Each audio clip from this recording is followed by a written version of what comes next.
And on today's Unbiased Short Take, me and JB will be doing short takes this week with recent popularity on the Indiana Fever post on a short take. Me and JB are experimenting this week, seeing if we can get that same success this week with shorter videos. Podcast will resume next week. So with that, I'm breaking down the AFC East and NFC East. I am going to predict who I think will win the division, who will go 1, 2, 3, 4, and why. Season outlooks for both teams, similar to last week's podcast where we did that for the AFC and NFC North. JB will be posting a video doing the same thing this week, AFC East and NFC East. So with that, I'm going to start on the NFC side. So last season, the Cowboys were 12-5, Eagles 11-6, Giants 6-11, and Commanders were 4-13. So this season, I think the Eagles will bounce back. The NFC East has not had a defending champion in that division in 19 years, a record. So no one's repeated in 19 years in that division. And I don't see that changing because the Cowboys had a disastrous offseason. They brought in Zeke Elliott. They lost Tony Pollard. Dak Prescott's a good regular season quarterback.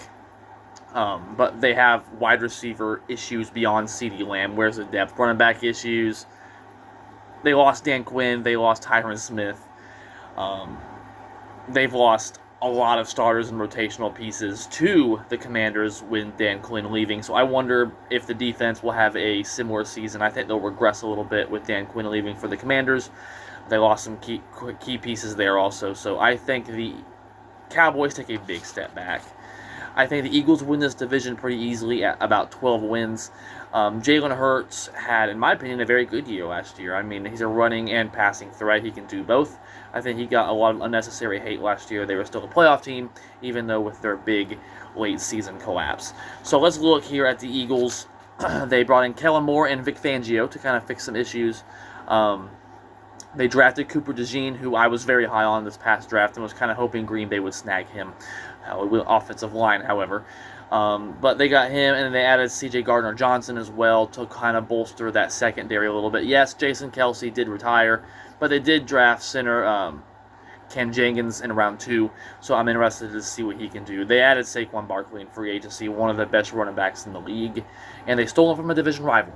And they also have Dallas Goedert from tight end, as well as to become a reliable pass catcher, top 10 tight end in football. And the Eagles on paper here, don't forget A.J. Brown and Devontae Smith. So they have all sorts of weapons. The Eagles improved their defense. They got a better defensive coordinator and brought in Kellen Moore as well. So hopefully that can kind of fix their late season issues. They started strong and ended disastrously, losing in the playoffs to Tampa Bay, and it wasn't even close. So I expect the Eagles to have a bounce-back season. They've had a very good offseason. They've added some good coaches. They've made some changes, added some players, drafted younger players. So I think they really had a good offseason and really focused to improve the areas they needed to improve on. With that, I think the Cowboys will still finish second in the division. Dak Prescott is an outstanding regular season quarterback. One of the league leaders in pass touchdowns. Had a career year last year. Received a couple MVP votes. So Dak Prescott had a great year last year. He's a good regular season quarterback. He's top 10 regular season quarterback. The question lies with him is postseason. The Cowboys, I think they'll be a fringe playoff team. They'll be fighting at the late season for a playoff spot, one of the last playoff spots. So I think they're around a 9-win team here. I'm going to give a benefit of the doubt because Dak, CeeDee Lamb, they do still have Micah Parsons. So they're very top-heavy. I worry about their depth a little bit. Looking here, again, they lost Dan Quinn, Tyron Smith. They lost all sorts of starters and rotational players to the Commanders. So losing coaches and players to division rivals is not good. Zeke Elliott returning is a good story, but he's well past his prime. They lost an 1,000-yard back in Tony Pollard. So I think the Cowboys are a playoff fringe team. They'll kind of be fighting, and if they get in, they're going to do what the Cowboys always do. They're going to lose round 1. So we know what the Cowboys are. I think they'll be a competitive team in kind of 8-9 win territory there. The Commanders, I think, will take a step forward. A lot of people have them in the playoff picture. I don't understand that. But I think they're about a 7-win team. I think 8 or 9 at max. The Commanders did draft Jaden Daniels, who's a very talented quarterback, but I worry about his injury history that he has had in the past in college. They did bring in Dan Quinn, so I expect their defense to be much better. They still have Scary Terry McLaurin. They have Dotson at receiver. They brought in Austin Eckler. If he can stay healthy, that's the big question. He's one of the best pass-catching running backs in the National Football League. So on paper here, they also brought in Zach Ertz. So the Commanders are a sneaky team here. They could be the Texans from last year. A lot of people think they're going to be that surprise team. And they did bring in Donnie Fowler Jr. and Bobby Wagner following with Dan Quinn. So I think the Commanders take a step forward here. I think, obviously, Ron Rivera was on his way out last year. There was absolutely no doubt about that. So I think they go from 4 wins to 7, 8 wins, third in the division. They'll have an improving season. And I think the Giants are one of the worst teams in the league. I think they'll win about 3 games here. The Giants are an absolute disaster. Instead of going out and drafting a good running back for their quarterback who needs a good running back because they lost Barkley in free agency. And we all know what Daniel Jones is without him. So instead of going out and getting a running back or even a new quarterback, they go out and get Malik Neighbors, who is an outstanding receiver prospect. Problem is, who's going to throw him the ball? Because Daniel Jones is not him.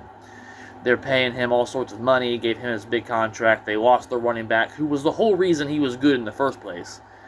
Their offensive line did get better. They added John Runyon and drafted a couple players.